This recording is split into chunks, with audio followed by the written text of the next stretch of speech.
Shafira Shares. Jadi hari ini aku mau share ke kalian semua tentang tips and trik dan juga syarat pendaftaran untuk masuk menjadi penerima beasiswa LPDP atau Lembaga Pengelola Dana Pendidikan Kementerian Keuangan Republik Indonesia.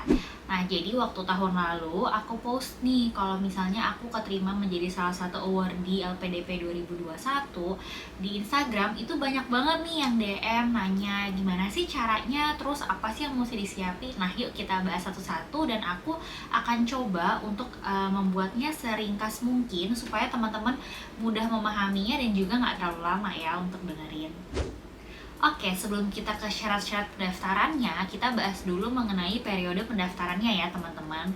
Nah, kalau aku di tahun 2021 itu ada 2 gelombang. Gelombang yang pertama adalah untuk teman-teman yang sudah memiliki LOA Unconditional atau yang namanya Letter of Acceptance. Nah, LOA ini adalah surat resmi dari perguruan tinggi bahwa teman-teman itu sudah diterima tanpa syarat apapun gitu. Nah, jadi berarti yang daftar di gelombang 1 ini adalah yang sudah diterima di universitas yang mau kalian tuju, seperti itu.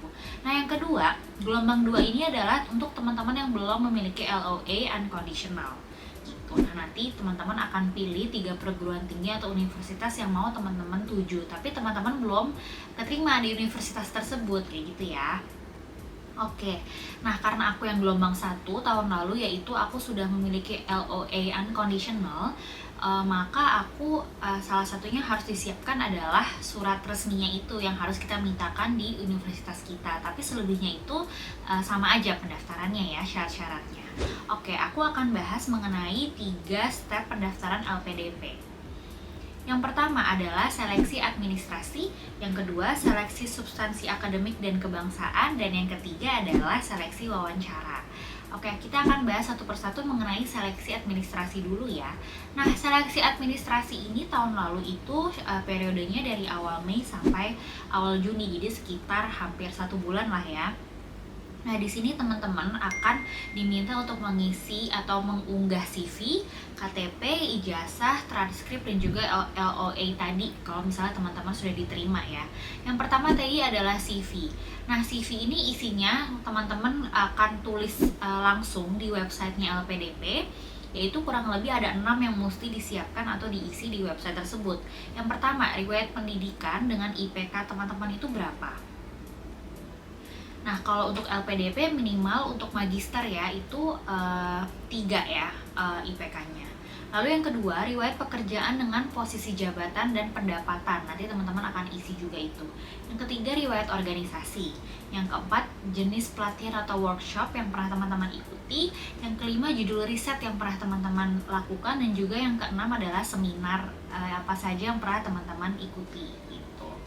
Nah, lalu yang kedua, teman-teman akan diminta untuk upload dokumen sertifikat TOEFL, dan syaratnya kalau aku untuk beasiswa dalam negeri itu minimal TOEFL ITP-nya itu 500 dan TOEFL IBT-nya 61. Kalau di luar negeri itu IBT-nya itu 80, dan kalau di dalam negeri IELTS-nya 6, di luar negeri IELTS-nya 6,5. Dan sertifikat ini harus dari lembaga resmi yang telah terdaftar. Lalu yang ketiga tadi LOA-nya. Nah, LOA-nya ini kan teman-teman harus minta ya ke universitas teman-teman yang mau teman-teman tuju, seperti itu. Lalu yang keempat, surat rekomendasi dari akademisi bagi yang belum bekerja atau dari atasan bagi yang sudah bekerja. Berikutnya yang kelima, surat izin mengikuti seleksi LPDP dari HRD atau dari pimpinan tempat teman-teman bekerja bagi yang sedang bekerja. Gitu. Nah, tipsnya di sini adalah tadi kan ada beberapa berkas administrasi yang perlu teman-teman unggah ya. Nah, itu usahakan buatnya itu harus dari jauh-jauh hari. Apalagi kalau selama ini teman-teman itu tidak mencatat atau misalnya tidak merekap sertifikat, pelatihan atau seminar apa aja yang teman-teman ikuti di dalam satu file. Maka teman-teman butuh waktu lagi untuk ngumpulin. Terus perlu cari-cari dulu. Terus tadi yang kedua kan ada surat-surat yang perlu teman-teman minta, misalnya tadi ke HRD, ke atasan pimpinan tempat bekerja. Nah, itu kan juga butuh waktu ya, itu jangan lupa. Dan juga tadi ada TOEFL yang mungkin kalau teman-teman nggak dapat di kloter yang sekarang bisa ikut di kloter berikutnya, karena kan TOEFL kadang kuotanya itu sedikit terbatas ya, jadi usahakan dari jauh-jauh hari seperti itu. Oke. Nah, di seleksi administrasi ini tadi selain unggah dokumen juga ada esai yang harus teman-teman tulis, yaitu mengenai esai komitmen kembali ke Indonesia dan rencana kontribusi di Indonesia pasca studi. Nah, ini akan diminta teman-teman menulis sekitar 1.500 sampai 2.000 kata. Nah, tips dan triknya untuk menulis esainya seperti apa aku akan bikin di video terpisah supaya tidak terlalu panjang ya. Oke. Berikutnya yang kedua adalah seleksi substansi akademik dan kebangsaan. Kalau ini aku tahun lalu itu tadi kan seleksi administrasi sampai awal Juni. Nah, kalau ini dia dilakukannya itu di pertengahan Juni. Jadi setelah pengumuman seleksi administrasi baru teman-teman akan masuk ke seleksi substansi akademik ini dan kebangsaan ya. Nah, ini ada dua nih, ada TBS atau tes bakat skolastik dan yang kedua adalah tes kebangsaan. Nah, kalau untuk tes bakat skolastik ini sekitar selama 90 atau 120 menit aku lupa, tapi itu akan terbagi menjadi 3 bagian. Yang pertama penalaran verbal, yang kedua tentang kuantitatif, dan yang ketiga adalah pemecahan masalah. Nah, ini teman-teman kalau aku tahun lalu itu dilakukannya secara daring karena kan pandemi seperti itu, dan teman-teman harus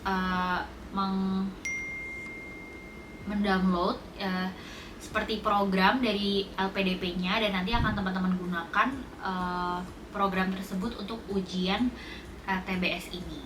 Lalu yang kedua adalah tes kebangsaan. Nah, ini kalau aku tahun lalu waktunya selama 30 menit. Jadi di situ juga di-note bahwa tidak akan menjadi penentu kelulusan, namun juga akan menjadi masukan bagi penyelenggara program atas tingkat keberhasilan program gitu. Lalu yang ketiga adalah seleksi wawancara. Nah, seleksi wawancara ini tadi kalau pertengahan Juni itu ada tes seleksi substansi akademik, kalau wawancara ini pertengahan Juli. Jadi kalau teman-teman tadi udah lolos tahap 1 sama tahap kedua, baru akan masuk ke tahap ketiga, yaitu seleksi wawancara, yang dimana ini adalah step terakhir ya. Nah, seleksi wawancara ini kalau aku tahun lalu itu daring via aplikasi Zoom Meeting, dan di sini teman-teman tentunya wajib on cam, mematikan HP, dan juga menandatangani fakta integritas. Lalu yang kedua, teman-teman perlu standby di room Zoom Meeting itu 2 jam sebelum jadwal yang teman-teman tentukan, dan nanti teman-teman akan diwawancarai oleh 2 orang seperti itu. Nah, biasanya wawancara ini akan diwawancarai oleh 1 psikolog dan juga 1 akademisi atau praktisi di bidangnya. Sekian sharing dari aku mengenai syarat-syarat pendaftaran LPDP. Mudah-mudahan bermanfaat bagi teman-teman yang mau mencoba untuk menjadi penerima beasiswa LPDP. Semoga berhasil ya.